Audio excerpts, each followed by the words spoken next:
It is now my pleasure to introduce our moderator and my longtime friend. I used to work with Megan Cook at the Center for Technology and Government. Megan is the program director at CTG at the University of Albany, and she will open up the session and introduce our panelists. Thank you, Megan.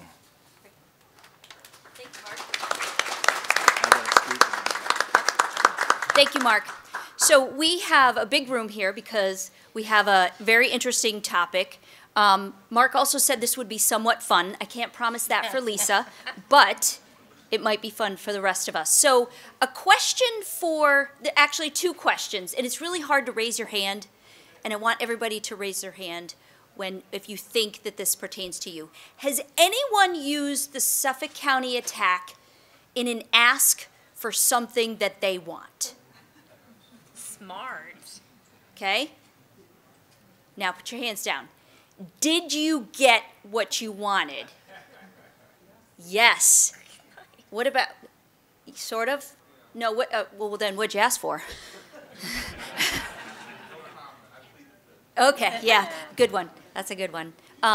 So this, what I hear, this attack is being used in conversations all over. Even people who don't understand what actually happened are using it because when there's not a lot of knowledge around what a cyber threat can be like for your organization, the myth keeps traveling. So I'm hoping that this panel, we really get into the government operations side, how the reconstitution occurred, with a little information around cyber, but really about our government services.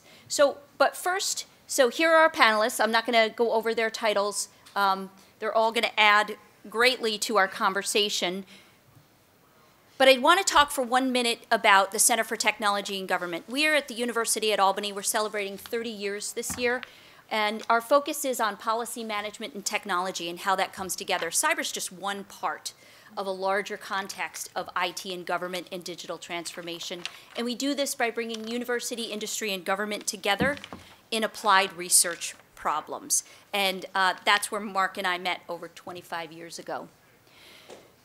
But much of my time is spent talking with local government leaders who are non-technical, and state government leaders, and federal government leaders about the role of local governments in our government organizational structure. And one of the areas is the county IT department and what they do. Everything from leadership and planning to application and development, network infrastructure, cybersecurity. We have the security cameras. We have records management. We have digital communication. We have some municipalities who cover school districts. There is digital communication with websites. There is a host of responsibilities that go on in here, and it's not just for one department. It's for all of these departments. And when you take a step back and think about the complexity of their role, they are the hub. They're not the spoke, as Mark said before. Another area that we're also talking about is shared services. So with shared services, when they're looking at supporting the municipalities within their county, shared services can be anything from taking on an IT role, and there is a difference, as you all know, between the managed service and the shared service. When you're talking to some non-technical leaders, it might be all shared services in their mind. But cybersecurity takes on a very different role when you're managing intergovernmental systems. In our IT task force today, we talked a little bit about IT staffing and some of the changes that are coming down from a myriad of state agencies that have an effect on the IT department as they're trying to manage all of these departments and carry out all these roles. So this is a highly complex area of responsibility. In good form, I put some stats up here. I'm not going to read them to you, but we tried to get all from 2020 to 2022 about cybersecurity, okay? That it is the federal agencies, how many incidents they're reporting, percentages of governments that need more cybersecurity staff. Just in GovTech, we're saying counties is 98%.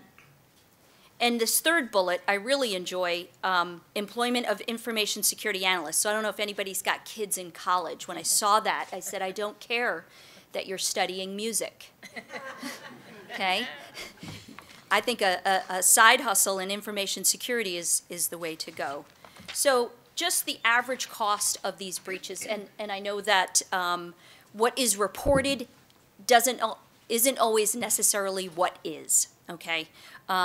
Because when we talk to governments, they are not always they're not considering the entire amount, and I know that Lisa's probably going to talk a little bit about that today.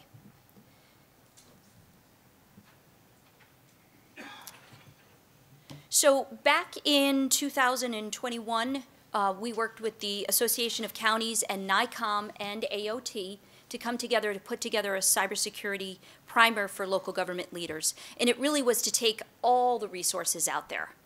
There's so many resources. Center for Internet Security, CISA, NIST, DISHES, they all have great CoOP plans, templates, critical controls, all things. But we focused on what are the areas that we think local government leaders should pay attention to, and we broke down the NIST framework into a technical description and a business description. And of all the things in that primer, this seems to resonate the most because many local government leaders will say, well, it's the technical protections that we put on our devices. And that's certainly a part of it, but it's identifying what is out there. And I know that Lisa's going to talk about what areas of services they have purview into, which ones they don't have purview into. So it's identifying. Then it's also protecting and detecting. So some questions that come in is, when you detect, doesn't that automatically alert you? And when it alerts us, don't we automatically know what to do? So these are the types of questions that come from a set of non-technical leaders. And then there's recovering and reconstitution. So this primer is out there. And certainly downloadable for you. I'm sure that Mark brought some. But today we're going to hear from these folks. Lisa's going to set the stage on what we've learned, what she's learned from the cyber attack. Then we're going to hear from Ben, Colin, and Mike. After that, then we'll do a Q&A. We are being recorded, so we may have to repeat your question back, but we're going to give Lisa the floor first because we know that we want to hear from her. So when we had one phone call probably 10 days ago just to talk about how we were going to set the stage for this. And I know there's a lot of IT professionals here. I am not an IT professional. I'm going to start with that. I'm an operations director, essentially. So Suffolk County is like a $4 billion government that has about 10,000 employees, largest county outside of the city of New York. In New York State. So pretty large. We have about 25 different agencies. And by agencies, I'm talking about your health department. You know, so many call them departments. Some people call them agencies. In the tech world, we call them domains. I've learned that. And so 25 different domains, and some of them have their own IT staff.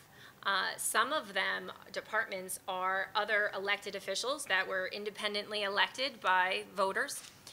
And they are the appointing authority for those individuals that they hire. Now, we all hire off the same civil service lists, but you know, they essentially belong to that appointing authority.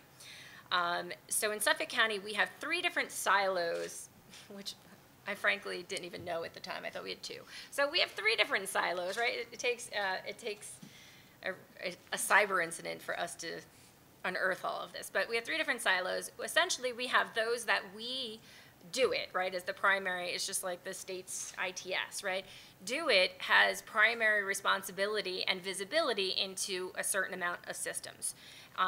They also have, we have this middle silo that they have visibility into, in that this is like the DA's office, right? They have certain information that needs to be segmented, and you want that information to be kept, you know, in a secure environment. So they have their own IT people doing that, but we have visibility because we have a great relationship working with them, and whenever they want to troubleshoot, they're coming to us. If we needed to get into their firewall, we could be doing those things. So then we have a third set, and mostly I would say the second set is, that includes probation, that, you know, a lot of law enforcement. The third set is, in our county, happens to be our county clerk's office and since 2019, our county controller's office, I think a lot of you may have treasurers, same thing, we rolled it all into one office. And then the BOE is also in that, right? Now, BOE, we want to make sure that they're having safe and secure elections. Ben and I have talked about this a lot. The federal government and the state government have done a lot to ensure that they are being secured, reporting mechanisms, et cetera. And so we still have very good relationship with them. It helps that they're bipartisan. You can't have one person wanting to work with you and the other not. So, so that's where we set up from, right? Everybody assumes that the county has, I can go in and I can patch systems in any one of these. That is absolutely not the case. We have to trust the individuals we're working with. And, you know, we also, when you come into office, you're absorbing what somebody left for you. So changing that environment is also quite a challenge. So I just want to set that as the landscape. So that's what we're coming into. September 8th happens for us. I know everybody says bad things about September 11th, but September 8th in my mind is pretty significant. I will just give you a little bit of a play-by-play. Megan was like, you know, they're just going to want to know what was that oh shit moment, and what you did. So the county executive and I were on a Zoom call at 11 a.m. and it was about economic development. And I get a call from the county clerk herself, and I just text her back, I'm on a Zoom with the county exec, can I call you back? And you could see that she's typing, but you know, I'm waiting, I'm trying to talk on the screen and multitask like many of us do. And then about 2 minutes later, her message didn't come up, but I get a call from the IT commissioner, and that's when I texted him the same thing. I'm on a Zoom with the county executive, can I call you back? And neither of them, by the way, responded like, it's a fire, but I knew in the succession that it was significant. So I texted, the IT commissioner responded relatively quickly. So I muted myself, remember I'm on a Zoom, muted myself, took the call, started managing, okay, what's next? What are you seeing? What are you hearing? I just needed to know, have you confirmed it, right? What are you seeing is great. If you're going to be an alarmist, I need to know how you've confirmed this. Is it an actual event? And so at that stage, he had already done some diligence, and I don't think it was long, I can't tell you minutes, but that he had done the diligence. So sure enough, within 15 minutes, I was on the phone with Ben. I have the luck of the draw of formerly working at Division of Homeland Security and Emergency Services as an intergov director. So got to know Ben quite a lot then, and I call and I say, hey Ben, last time I talked to you about any incident was when it raised to the level of the Log4j incident, right? And that was December of 21. I think we all remember those miserable days. And so I said, I'm not an alarmist, I'm calling you about this, blah, blah, blah. Go through a few things with him. And I said, we're shutting down our emails, right? And the way we're shutting down our emails is we have to determine what information is at risk. Right now, we don't know what the risk is because we don't know what the threat is. So it's moving quickly, and to try to assess what the threat is, let's just try to contain and see what we can isolate, check on the status of our backups, et cetera. So it's at that stage where I said, hey, Ben, when did we call the FBI? And he said, now. And I said, okay, well, the control or the financial piece of this, we had already shut down that system. So I said, well, the controller's already down, and can you do me a favor? Can you get me that information? He said, sure, I'll email it to you.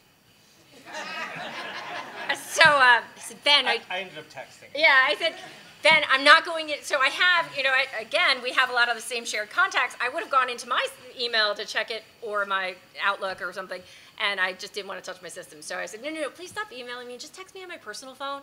So thank God for this little baby. If you have two, I know it sucks, but it's a dream come true now, by the way. And so if you, the old Rolodex, make sure you have a copy of that, and make sure you actually have a copy of that in a hard drive so it's not just in a cloud somewhere and you can't access it. All these little things you pick up along the way.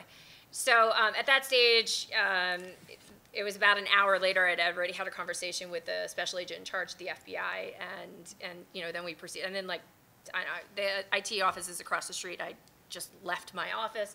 John Kamen is here. He's a deputy county executive as well. He was in my office, you know, helping to make some calls. But between those two first phone calls, I literally walked with my cell phone into our communications office, and I said, come with me, follow me, listen to the conversation. I need you to start getting a statement together, blah, blah, blah. And then after I got off the phone with IT, I said, you do the technical stuff. Let me, as you know, the head of operations here, let me make the phone calls. So I'm the one, my second phone call was actually to our police department to have them check on their systems. The worst thing I think that anyone could imagine is public safety having issues. So that was my, sorry, I called him before you. But they always say, make sure you call the CERT team first. Nope, make sure you're taking care of your stuff before you're doing that. So those are the few steps I think that really describes the first hour. And then I'll tell you, the county executive, I never turned off my camera on the Zoom. So he finishes the Zoom and he calls. Now I texted him, I said, I think we're in the middle of an active event. I'm gonna triage and see what we can do. I'm gonna have to drop off. He clearly didn't see his phone. And he calls me and says, can you join this next call? And I said, no, I can't. We're having an event. And he's like, oh, yeah, all right, well, you'll let me know? So, because it was moving so fast, and you know what, he was gracious enough to allow me to have the time and not give him answers that I didn't have yet. So, so that's what that first few hours looked like. It wasn't until the next day when CISA came to my office, hung out a little bit. CISA is, you know, a branch of the federal government. They came in just to sit with us, be with us, offer education, support. They really don't tell you, sorry, Mike, but they don't really tell you what to do. They just tell you what's available to do. And so that next day was interesting. That was our first phone call with the FBI to talk about what variant, you know, they were seeing, we were seeing, how, you know, how to go through the logs. Did they want raw? Did they want findings? You know, what do they need when they need it, the frequency of which they need it. We were sharing everything with State Division of Homeland Security, sharing everything with the FBI, and in our case with the DA's office, because in 2021, the clerk's office had a crypto mining event where the deputy director of IT unfortunately had 46 machines, his own machines, installed in the clerk's office, as is widely described in the New York Times. Is quite the operation to run a crypto mining machine operation in the clerk's office, and then DA Sini pressed charges and arrested him because of theft of energy. Not because he was running an illegal operation. So, so they've had some experiences in the past where they've had vulnerabilities, whether internal, external. So now you have threat actors in the system, and what you have to do is really analyze what the threat is. What is the status of your backups? And if we had, you know, visibility into all of our systems, that would have been easy. We were equally challenged because we didn't have people that wanted to cooperate with us. This event happened on the 8th. We were, I hate to say, fortunate in the media cycle because it was September 11th weekend. So there were a lot of events leading up to that. Not a lot of media focus, which helped us because we didn't know what to communicate. In fact, I wrote down some of the language we tried. We didn't know if we were calling it a crypto infection. There was actually somebody tried terming, or a cyber intrusion. Do you call it an attack? Do you call it criminal? You don't know what you don't know yet. So assessing that at that stage was fascinating. And not having email, by the way, really was therapeutic.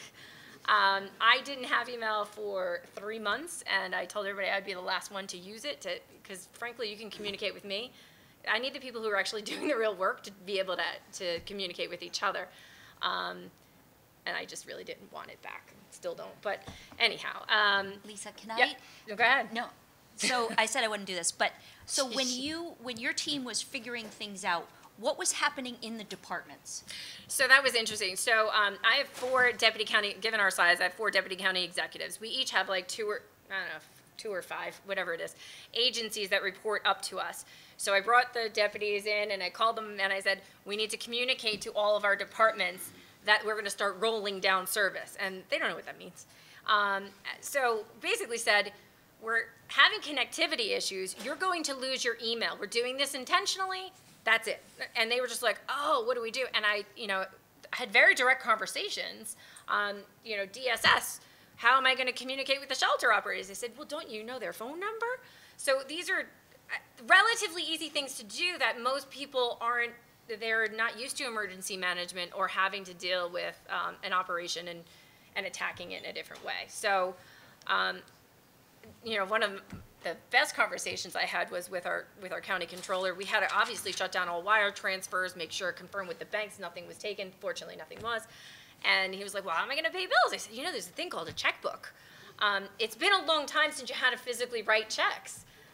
But those ledgers exist, and you just have to go to the bank and actually ask for them, which, obviously transpired.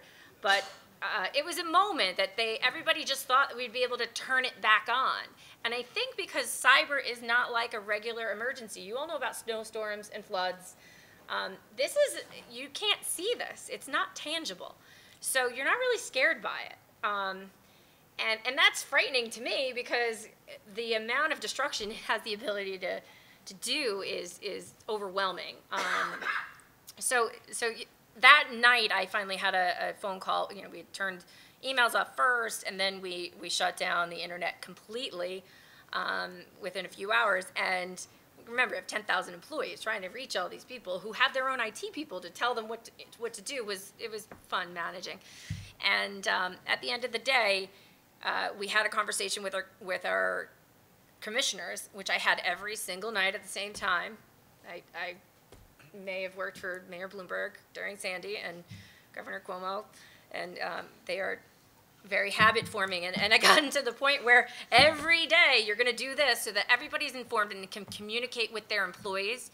We wanted to make sure we were having union conversations. We have a lot of unions in Suffolk County. And so those conversations were pretty standard. What are you going to do? By the way, this is the 8th. It's a Thursday. What are you going to do if you don't have access, especially for the 24-hour operations? What are you going to do if you don't have access to your email this weekend? Just start with that. It's like baby steps into it. I didn't know if we'd be fixed by next week. Nobody really knew.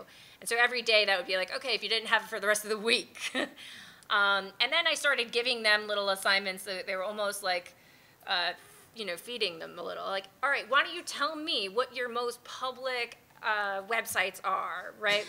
What are the most visited websites? Get them thinking about their operation, their workflow, and also get them thinking about how the public communicates with them.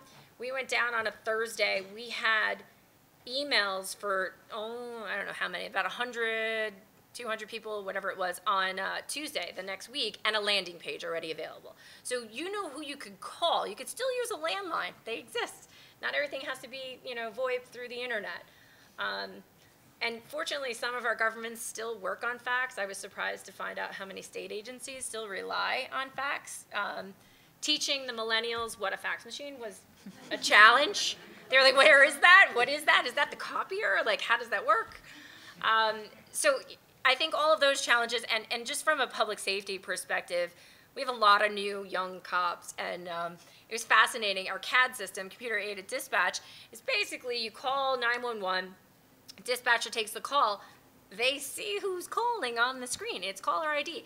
They didn't have that ability, so they had to spell every word. How do you spell that name? Is that an R or a B? Like, and where are you? What's the address? But then they would have to get it to the patrol officer, and they couldn't send it to the MDCs, which is the mobile terminals. They would literally have to communicate with them. Imagine that. Radios, they had to use those again, and then tell them where that is. And this is a person who had been driving in a sector but relies heavily on a map, on a GPS, and we were really afraid of our response times, and so we overcompensated for that. That was another call to dishes, and fortunately, New York responds. You all know, right? From every storm, I need a plow, I need this.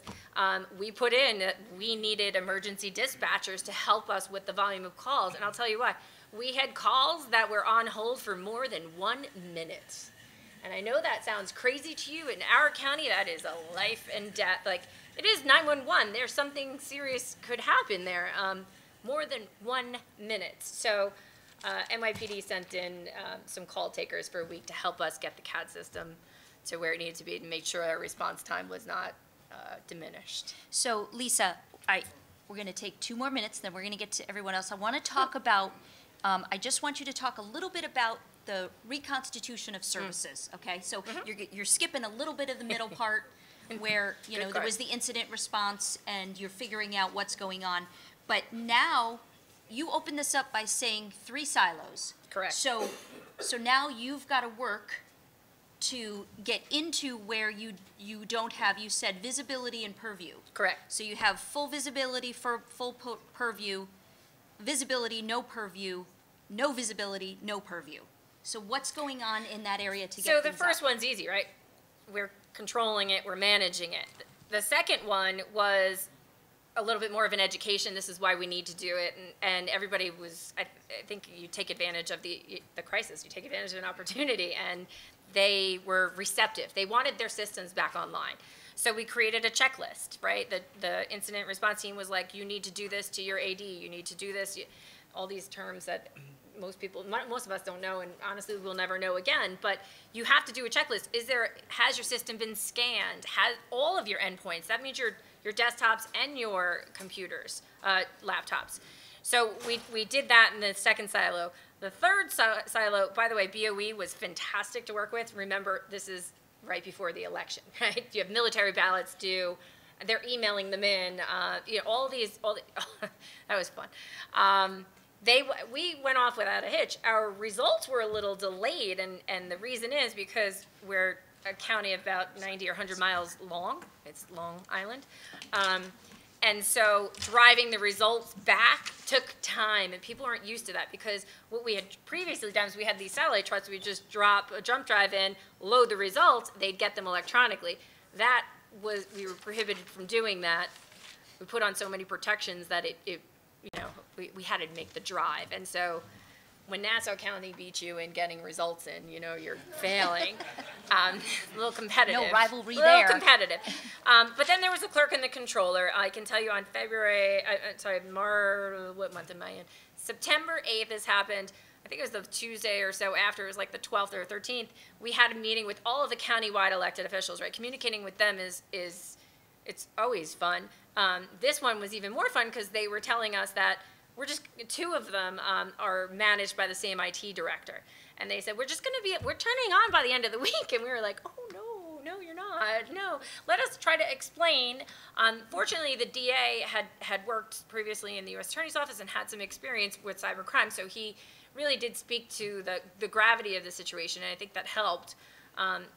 Unfortunately, not long enough. But can I just go quick to this? Though, what we wound up finding in it wasn't until December. So October 17th, we had all of our county departments, all of our domains, agencies, departments, were online again. They were able to connect to each other.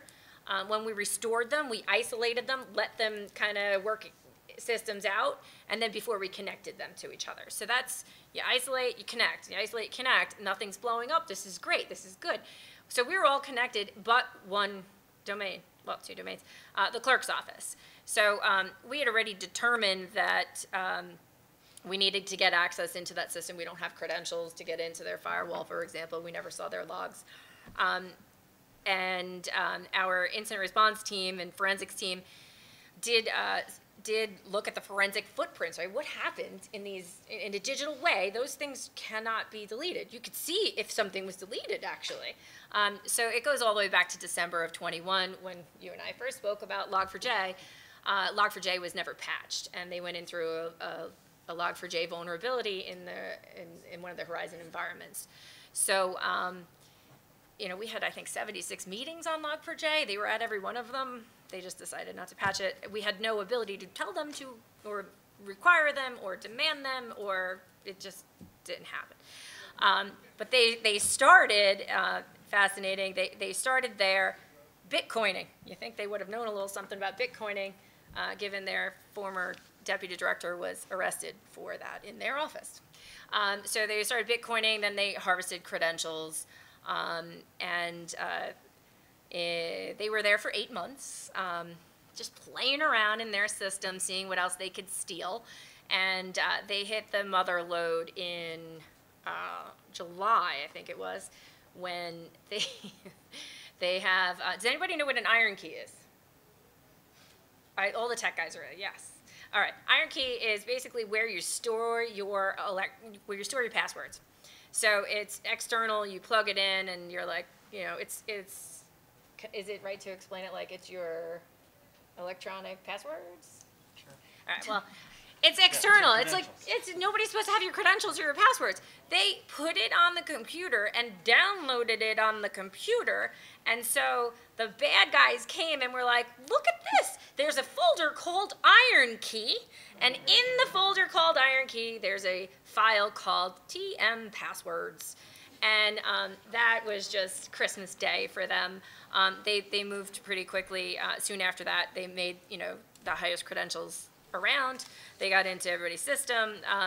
So again, they were there for that long harvesting, establishing persistence. That's really what Bitcoining does. Just like, how far can I go in your system? I don't even know if they were Bitcoining to make money. They were just kind of like, ooh. And then they laterally went over to the county network 18 days before the attack, where they did the same harvesting of credentials for a little bit of time. So we could hear from Lisa all night, right? I think yes. Sorry. No, but this is what we wanted to do. We wanted to set the stage with what happened there. We're going to follow up with some questions, but we're going to hear from Ben. So I'm sure we're going to hear different perspectives of agency perspectives on what happened here.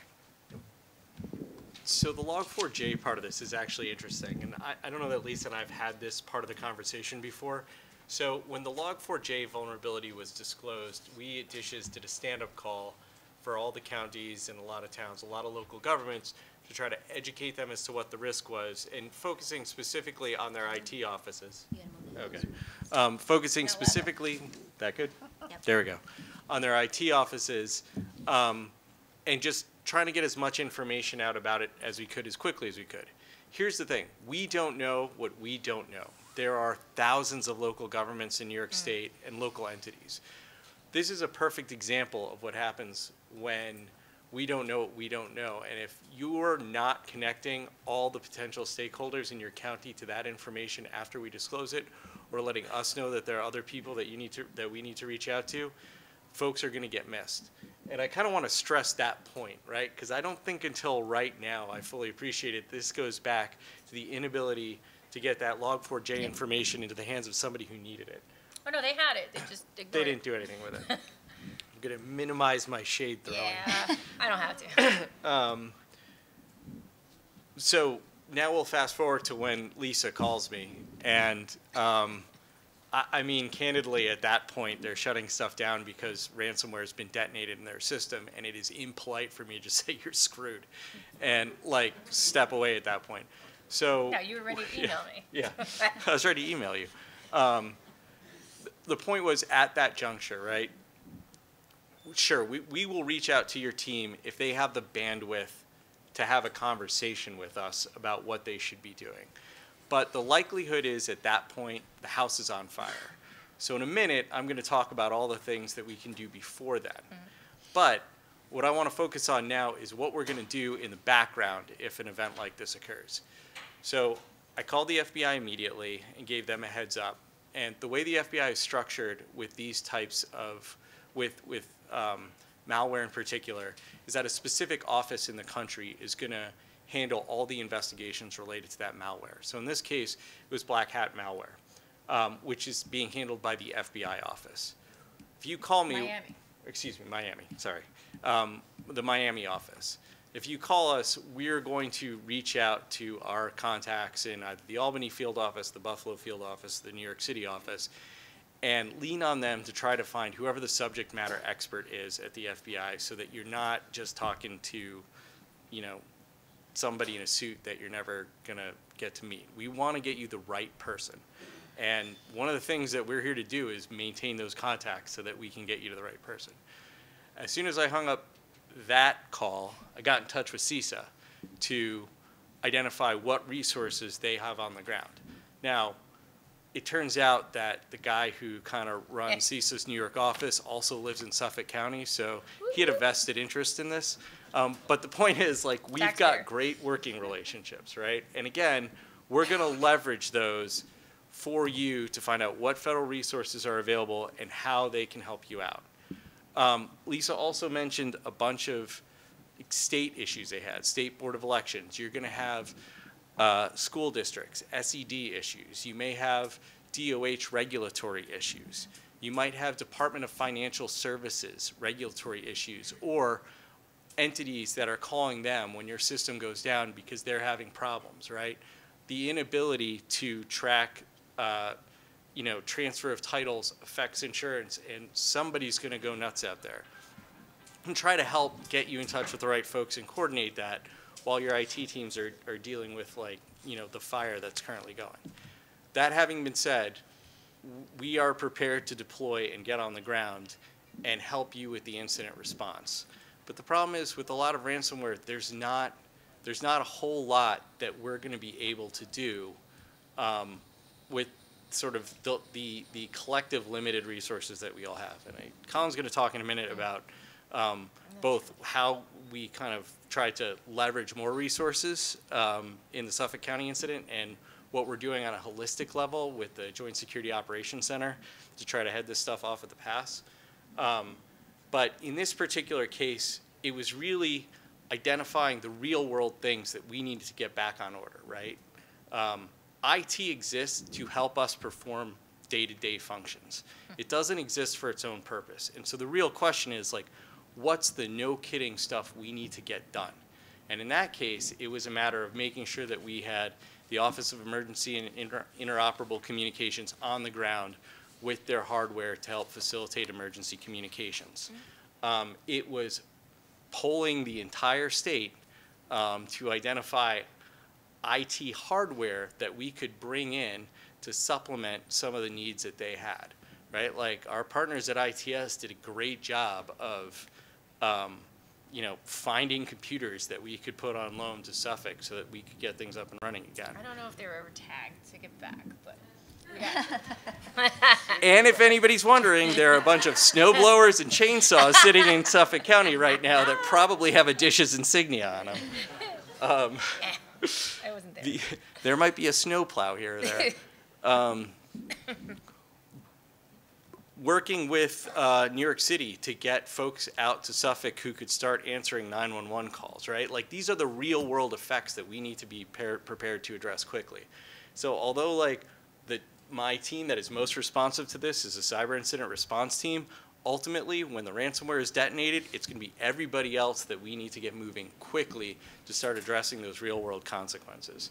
And then ultimately, once we got to sort of the phase of the operation where we wanted to start standing stuff up, we sent folks down, ITS sent folks down, the JSOC sent folks down into Suffolk County to start scanning every device, looking for whether or not it was infected with malware before we could bring it back up and get it back online.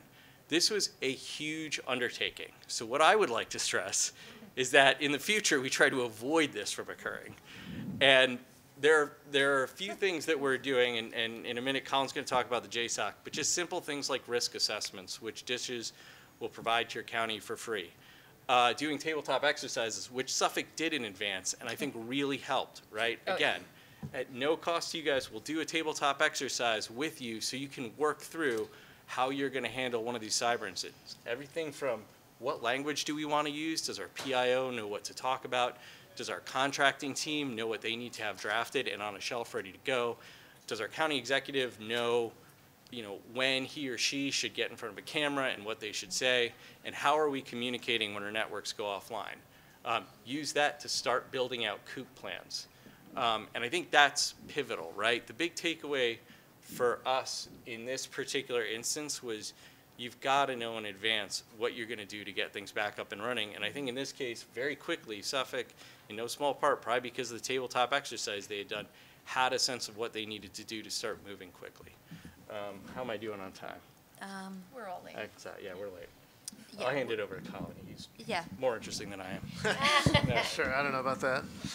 Can I just hold yeah. for a second? Yeah. So did Suffolk County have a COOP?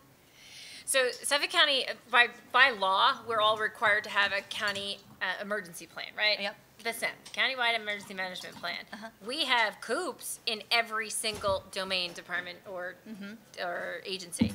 Fortunately, because of this, they've now been cleaned up and revised. I also had a lot of new commissioners who started during COVID and had just worked during COVID, and so telling them what their COOP was and finding it was not finding it wasn't easy either. No. All right. Online. Sorry. Go ahead, Colin. Yeah, sure. Yeah, so obviously the governor's office was very involved, making sure that the agencies are aligned, providing resources, executive support to the county executive below, to Lisa directly. And then, broadly speaking, we have left of event, before the event, the ongoing services that the state provides via its agencies. The three most, I think, important agencies here are one, the Division of Homeland Security and Emergency Services, which, as all of you know, via Executive Law 2B and Home Rule in the Constitution, at your request, can provide certain services relevant to cybersecurity that Ben just talked about. There's the Division of State Police, New York State Intelligence Center, which is the state's fusion center. They have a cyber analysis unit. They provide, they're the belly button between private sector critical infrastructure, county and local governments, and the federal government, as well as other stakeholders. There's obviously the Division of Military and Naval Affairs, which work through dishes. There will be a quiz in all these agencies and all these acronyms later. And then there's obviously the Office of Information Technology Services, which provides IT services support and other things for state executive agencies and others. So left of event, we have the NYSAC, we have dishes, and now we have the Joint Security Operations Center, which is the knitting together of the state's both left of event and right of event capabilities within, a series of programs of service offerings. The first service offering of the Joint Security Operations Center is the Endpoint Detection and Response Shared Service. We partnered with a top-tier multinational technology company called CrowdStrike to provide fully managed, managed detection and response, or MDR, another acronym for your book, MDR services to counties and eligible local governments. That was announced in July and has, been being rolled out over the past 6 months. We have north of 40 counties and a lot of success in that program. That's both a left of event and right of event capability. We went to that one first because with the tools that DISHES has within their cyber incident response team, the capabilities that are necessary to effectively respond, the malware that we're seeing today, like Ben talked about, Black Hat and others, the capabilities that the state can provide with the centralized purchasing power of ITS, with the knowledge, skills, and abilities of the state police of ITS and Ben's team. We decided, and we've seen a lot of great success in the program, saying that focusing on the endpoint. This is about computers. We got to put something on the computers, right? It sounds simple. It's not in real life, right? There's a lot to it, as your IT folks can tell you.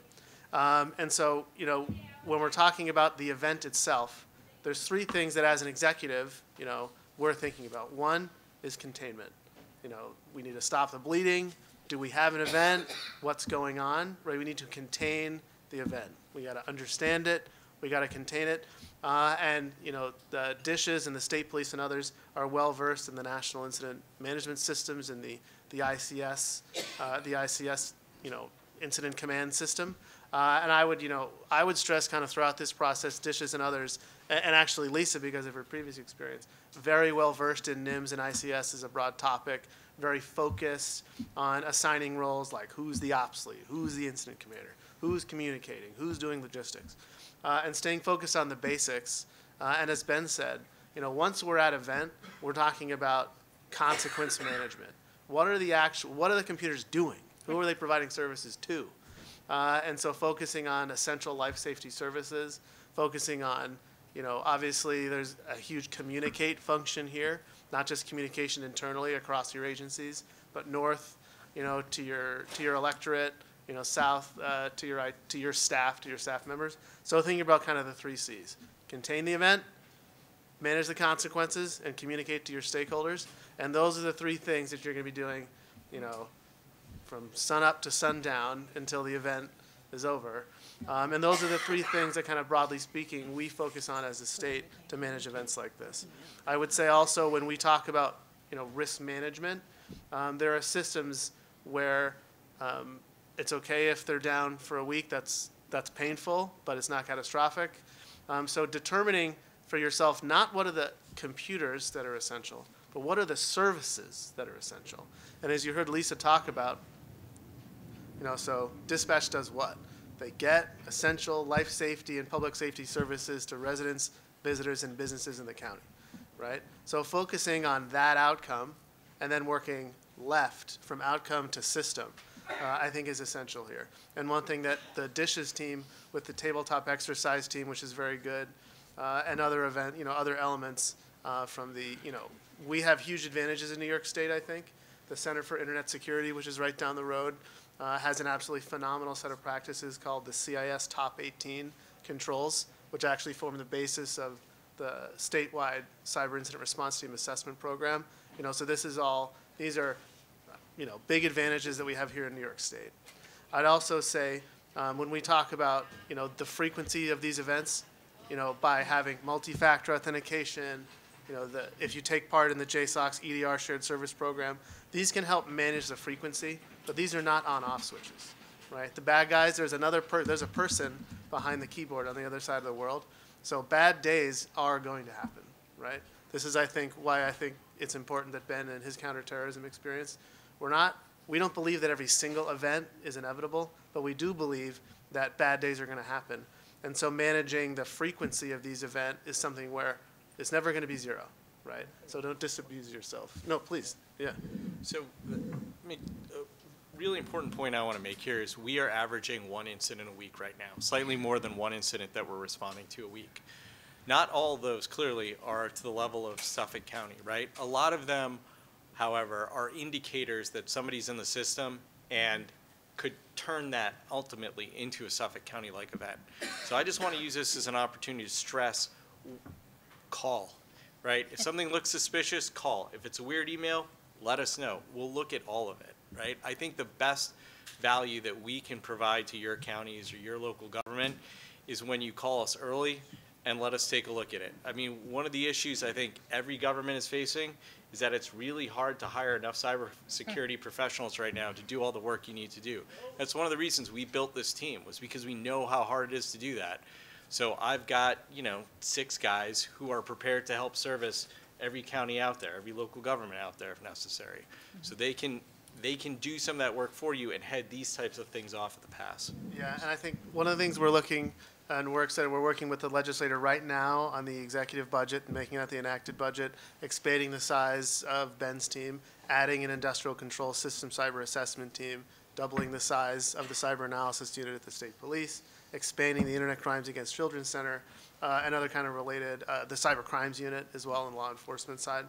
And so, 1-844-OCT-CIRT. If we had a slide, like it's on Ben's cards. Come see Ben afterwards. Take a card from Ben. It's on the back of his card. Bad news does not get better with time. We will hold all of that in camera.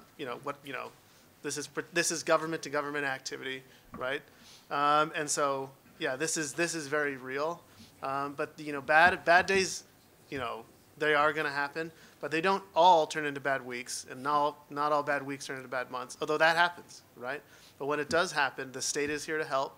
The state has significant resources, relationships, and capabilities.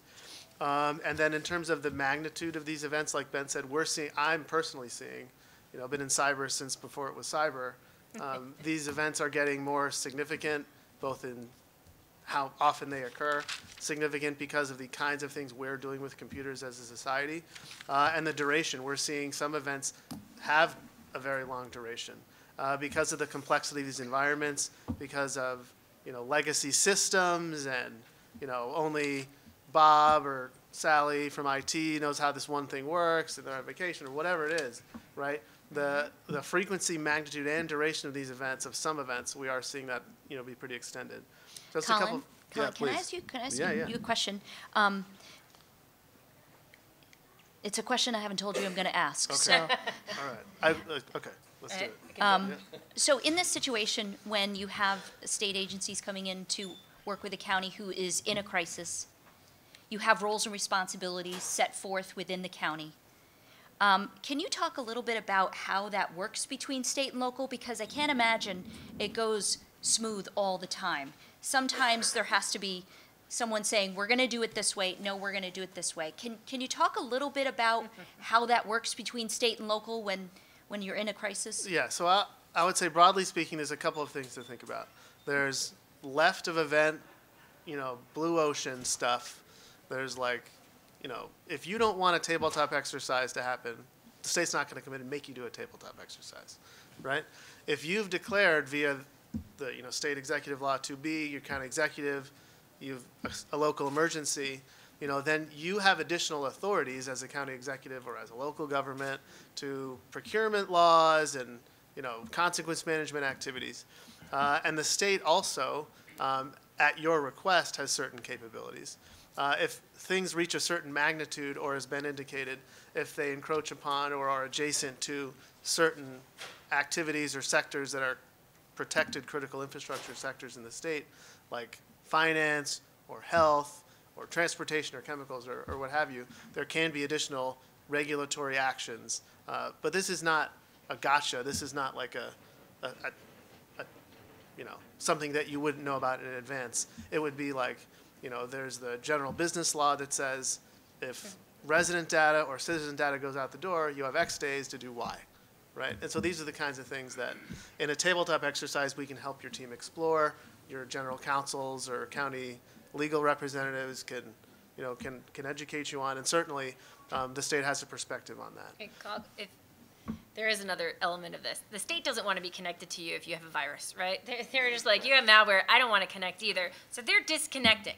And you have to literally tell them what you need, what data you need access to. We were calling our neighbor in Nassau County to say, how are my DSS, how are the benefits, how are people going to apply?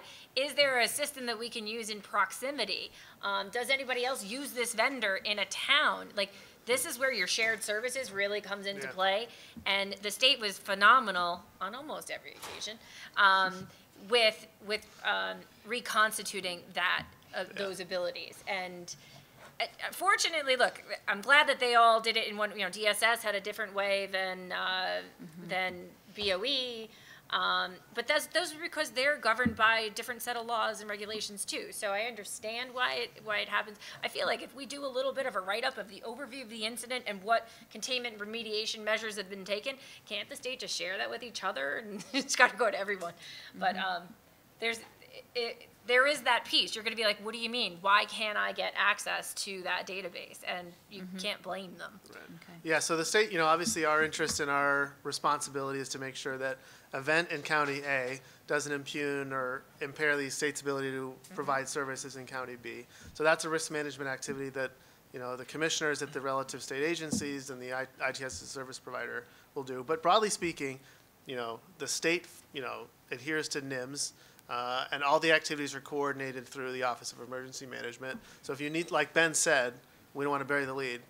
You call 1-844-OCT-CERT, a phone rings in the NYSAC, and if you need consequence management activities, you're going to be doing that through New York Responds, and that's going to be coordinated across the state government with the feds if required, via the existing incident command, national incident management systems, and systems of systems that the state adheres to. So, we don't want there to be like, it seems like it's secret magic just because it's cyber, right?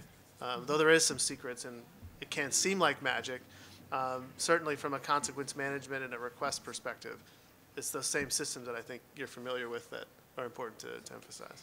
Great, thank you. So we're going to get back, we're going to get to questions. Mike, everybody keeps referring to all the great resources. So I'm going to try to see if I can get your slides. But why don't you start talking? Okay. Because even if we don't get them. Megan, I can just speak without them. Excellent. Yeah, we got to run up against It's even time. better. Yeah.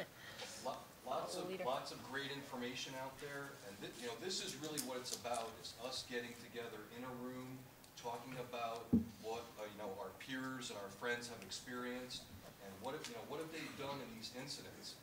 From what I've been seeing out here is two things. One is agreeing with the panel here.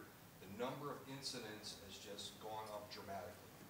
With everything that's happening overseas, there's a concentrated attack to steal our data, steal our information. So that's happening for real, as we're seeing. And secondly, there's been a huge improvement in the awareness readiness and cyber preparedness of state government and industry here in New York State. With all of the endpoint protection, collaborating together, it's really come a long way in the past few years that I've observed. And so, you know, we need to keep that up. There's a lot to this, but it's really a team effort. A couple of quick points on the conversation. Jumping back to what Lisa was talking about with the incident response plans. When this happens and your network goes down, or you suspect that your network's been compromised, we should really have an out-of-band communication plan. So they're in your network. If you want to send an email, they might be on your email, or your email might be down, or you know they have your information. So what is your plan and your incident response plan to get to the right people confidentially? So that's a key part that's mentioned there. Another one is with all of the great resources we have at state, county level, when an incident happens or you think an incident happens, you know, who's the best person to call? And it really is, as we mentioned, it's that person that you have a relationship with that's in your contact list that's closest to you, that you have a trusted relationship with. And that's how we meet these people, you know, establish these relationships being out here or maybe working together previously. But yes, have that name, have that contact, grab that card, you know, here at this event. Also, Log4j and, you know, known vulnerabilities with what's coming out there. Being tapped into the, you know, the Center for Internet Security, the NYSAC that comes out with the alerts. And there's also on CISA's website, Shields Up and StopRansomware.gov, we have our published known vulnerabilities catalog. Contains a lot of information that's out there, it's updated, and all of the federal agencies are required to be patched, you know, according to the latest, that entire list. Because we find that the number of exploits out there, many of them are known, and they just keep getting exploited over and over again. So we start there, we update there, we put that as part of our vulnerability management program. That goes a long way, you know, as far as building our defenses. And then finally, I wanted to mention about threat hunting. And instead of, you know, one thing we're looking at a lot in CISA is going out there and looking for the bad guys. You know, are they in our network? Who do we know that can give us timely intelligence? And I'll just say an example, a recent example, without, you know, mentioning any names. But we, our JCDC, our Joint Cyber Defense Collaborative, I received a phone call saying, hey, there's an organization in your sector that is about to be attacked by, there's going to be a major cyber attack. And we have some actionable intelligence. Who do you know at that organization? I knew the organization, but I called my county contact who has a direct line to the right person. We got in, we shared the information, and a major cyber attack was basically prevented through that information. So we're doing a lot with threat hunting, sharing that information down to the state level, and that way we can also be more proactive in that area as well. Great. Yeah, just a couple of things that I think, you know, as takeaways, and obviously happy to take everyone's question. As an executive, you know, if you're not an IT person, and probably many of the people in this room are not, some key things about, you know, am I backed up versus what is my capability to restore, right? And, you know, what is my understanding of my environment? You know, how fine-grained is that? And how does that relate to the services that I'm responsible to deliver? And in particular, what I like about CISA's perspective is there's a bazillion, technical term, vulnerabilities that you might patch. CISA has a few hundred, 1,000, not a million, right? A limited number that says what you should do first is patch the ones on this list of the systems that are directly connected to the internet. But that's, you know, Colin's summary of what Michael just said. Great. So that, you know, like, and CIS, the CIS top 18 internet controls, you know, with NYSAC and the other phenomenal resources in Albany, the CIS says we have implementation group 1.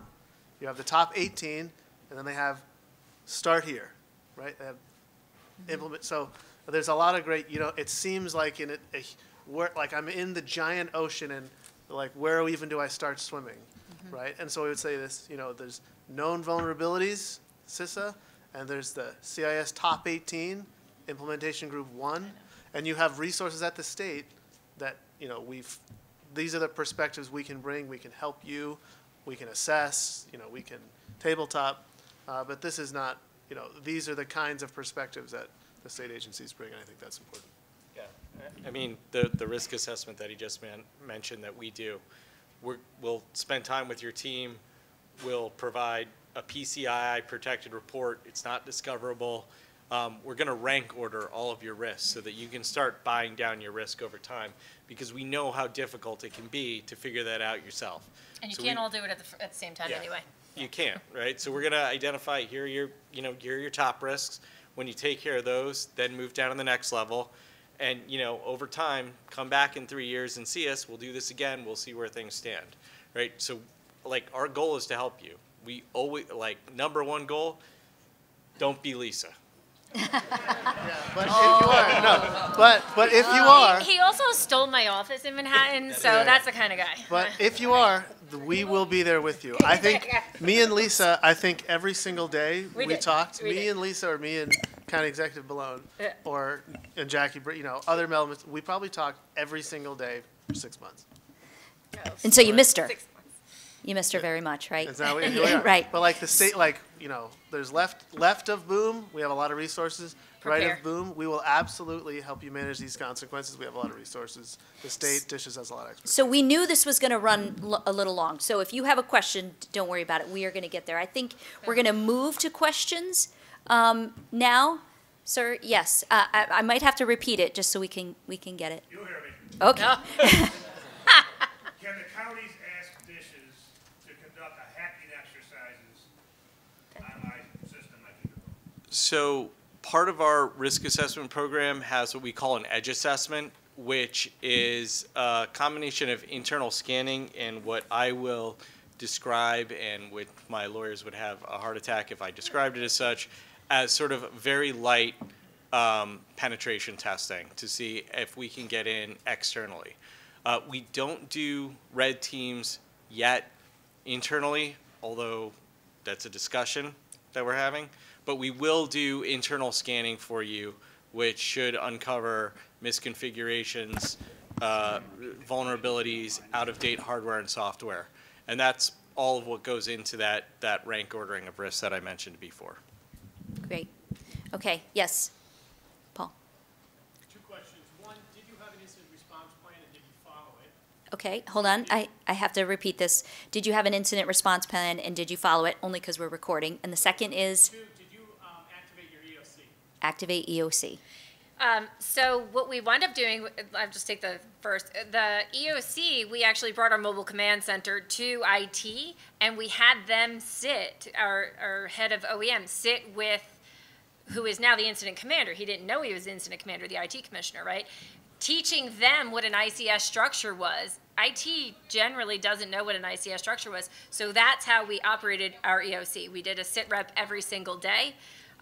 Every single department, as if it were a storm, tell us what your needs are in order of priority, which is helping us to revise our CoOPs for each of the departments right now. It's great because they already have that, you know, from the beginning of the event. What would you have changed? Did you really need that first, et cetera?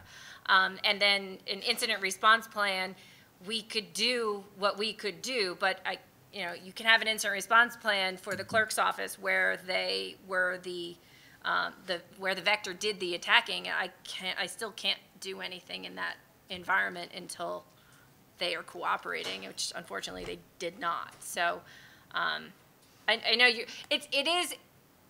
it's mind blowing. We did our first press conference in December. We talked a lot about it, like what that format was going to be and how we were going to release the findings of our disaster. Our forensic. Early key events. And what happened was the reporter said, Steve Balone, do you mean to tell me that you couldn't just go into the clerk and like unplug it? And he was like, I cannot do that. Those are not my staff to tell what to do. They did not want to do that. They wanted to turn back on. And had they done that, the lateral movement would have just came back and undid everything we did. At one point, we had to go back and reset passwords again because we found out that they were still connected in some way later on. So we just hit a wall with them the entire time. And frankly, they didn't have a CoOP. They don't participate in the countywide emergency management plan. They did not have any emergency provisions for the entire real estate market that is really the fundamental, which provides us all, right, the income to keep going. So with, we talked to the insurers, the mortgage insurers and everything. What do you need and how quickly do you need it before it becomes a crisis? And we made that our priority.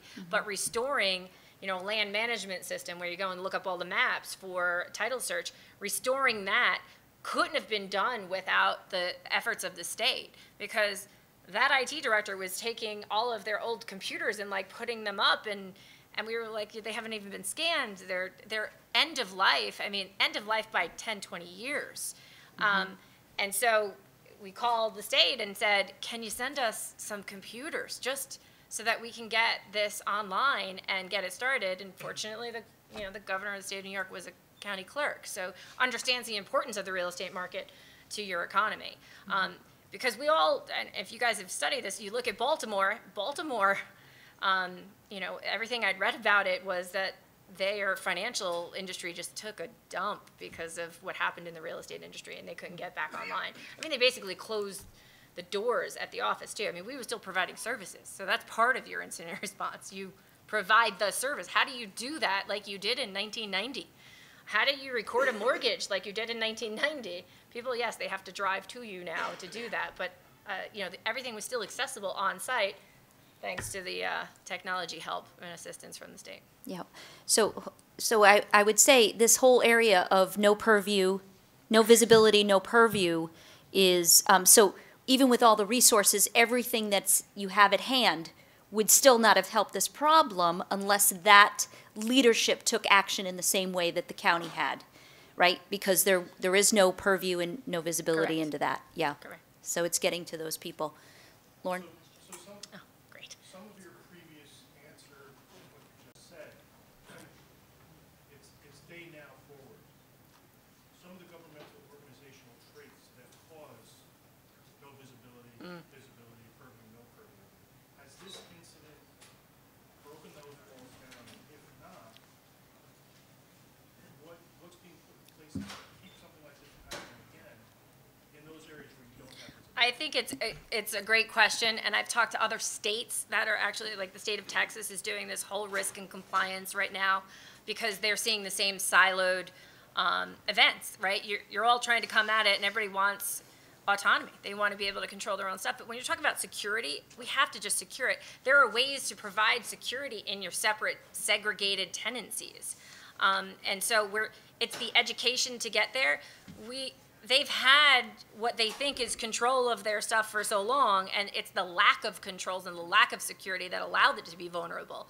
And so we're working toward that. It is a great challenge. I just was off last week in Italy. I flew in yesterday, and there was a great Newsday story saying, County Executive Malone wants to centralize security for IT, and then you have the controller saying, no way, I want to control my stuff, and you want.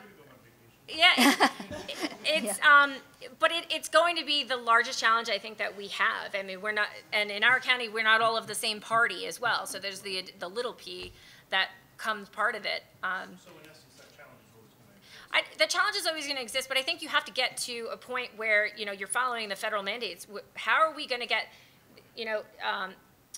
I don't know which agency it was, the feds, but they said, hey, we're going to put a 5-year plan in to get to zero trust. How do we actually get there in these increments? Because we know that changing an ecosystem is not going to happen overnight. Reform is hard, but this is an opportunity for us to see exactly where we were vulnerable. And if we don't improve and become more resilient, it's our fault.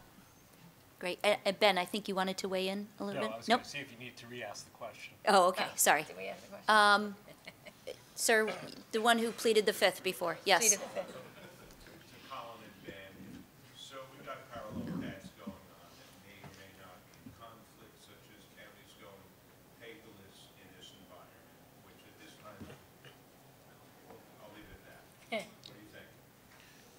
I didn't actually hear the whole question. Oh, I think the question was, how do we balance continuing to take advantage of technology with the need for analog backups in Okay. key or certain situations?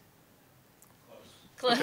Close enough for government work, maybe? I would say there's, an analogy would be like getting into and out of a supermarket with a pair of automatic doors. Can everyone imagine this?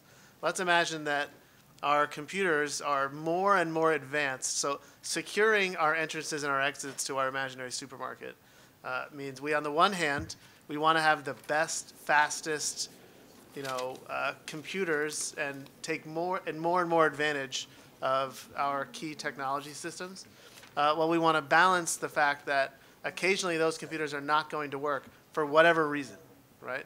Be that a cyber attack, be that a weather event, be that, computers are inherently, fragile and uncertain systems. So like I said, we want to focus on the essential parts of our service delivery portfolio. And where appropriate, there may be certain scenarios in which, the additional computerization is not the best use of resources in every single circumstance, because it could conflict, not in the sense of that we wouldn't want more technology to provide better services, but because in a universe of limited resources, we should spend some of them to secure our existing service delivery portfolio. And we might need a backup system, an analog system, radios, computer, let's say a computer, an offline, which might be, frankly, another set of computers that are not in use all the time that can be restored to or whatever. So it's not a binary. This is not a binary choice. This is really a knob or a series, this is a series of decisions we can make that have, greater or lesser impacts over time. And I think the key things are staying focused on the essentials and not thinking that necessarily technology is bad or that should be scary, but that we need to manage the resilience of this technology, because the technology can fail for some reason or no reason, right? And we need to think, when an event occurs, no one's going to tell you, hey, 6 months from now, you're going to learn that it actually started 4 months ago. Right. Like, what's going to happen is someone's going to say, something's not working quite right, and I don't really know why. But I would also add that it depends on what the data is, right? What is your most important data? How do you prioritize that in your organization? Because you have to start there and figure out how you're duplicating it, where you're keeping your backups. Are you going to the cloud? Making sure that your system isn't lateral to move. It should essentially look like bleachers, so that it's not easy for criminals to go in and just move around and swim like they want. I mean, Right. Frankly, it has to be segregated. So when your IT director asks you to partake in the data classification work, that's what it's for. That's what it's leading up to. Question in the back, yes? Yeah, so I want to go back to the point, Warren, you were making about identified visibility. Because, Ben, you were mentioning that you have a great response plan with Suffolk. Colin, you mentioned JSOC, that you're already doing the protect, detect, and response. So really it's just identify, right? Is there any shared services right now that you guys offer around that identified visibility space? There you go. Yeah, so, Ben, do you want to just quickly repeat the question? are there any shared services we provide around the identify and visibility space? I think that's one of the options that comes with the whole CrowdStrike package. So CrowdStrike, and maybe I'm misunderstanding the question, but CrowdStrike Spotlight is there to help you identify everything on your network so that you can begin to understand where your vulnerabilities might exist. So, I've spoken, I think 45 counties have signed up so far, which is excellent, but that also means there are some counties that haven't yet. And what I would say is some are not interested because they've gone with different products. I would encourage you to revisit that and consider whether you want this. It comes at no cost to you, because there's a lot of operational tools that are built into the package that we've purchased. So if you're on the fence, or if you haven't done it yet and you think you're going to do it in a few years, reach out to me. I'll give you my card. We can talk. Just consider it for some of the other functionality that the service may have. Great. So we're going to do, is there any last question? Yes. Kathy also was our former boss in some yeah. capacity, Okay. so we're just waiting on this one. My question is, like, so COVID hits and everybody starts working from home, and you have government laptops at home. And Lisa, I'm with you, I will forever have 2 phones. Me too. right? But how did you manage to make sure that you scanned all of the equipment that could have been exposed with so much of it scattered across the county? And did that include mobile phones, the cell phones? So one of the pieces when you're turning down a system and containing is that you're severing all VPN connection, right? So you're severing that with your vendors, with your any other stakeholder that has access to your systems. All of that was disconnected. So guess what? You can't work from home anymore. So you have to come into the office and you have to bring your computer there. And yes, that's a challenge for people who got used to it. But frankly, I think had the clerk done more to set up an environment that was more secure in their ability, to allow title searchers to do the remote work, I think we would have been better positioned today. Yes, they all brought them back in. They all scanned them. Everybody got a sticker. We had to scan them multiple times because of a variety of issues. I would say we have a legislature, and most of you have legislatures, councils. That was difficult because they are also in different locations, right? So, and they're maybe using like a different internet provider or something because of their storefront that they operate. So that was literally logistics 101. It was sitting on the phone with my OEM director or my FRES commissioner, Fire Rescue Emergency Services, who used to be the state's OEM region director, and we sat on the phone with him and our presiding officer and said, we're going to hit this office here. We're running the scan. It takes this long. And they were like, what do you mean I have to go in my office on a Saturday? And it's like, just open the door. And then they didn't want us to be in their office. So we had to pair with one of the legislature's IT. So, it was all like, we're not taking anything, and maybe it's already gone anyway, but all we want to do is scan it. So it was a challenge, but it got done. It may have taken a little longer than I would have liked. Thank you. So thank you for everyone coming to Anatomy of a Cyber Attack. I just want to cover some of the things that I heard you all say that I think resonate. Contain, manage, consequences, and communicate. Although we did say what happens when you can't communicate in your regular method, which brings me back to the comment of out-of-band communication. I think I saw a lot of people write that down. Have duplicate of phone lists, even print them out.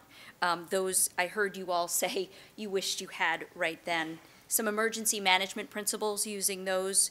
You can reconstitute with paper and pencil, and getting at those areas that you oversee where you have no visibility and no purview, and if you can't get in there, then work to build the capability of those leaders to do what you're doing. So I just want to thank the panelists for this session. It was great.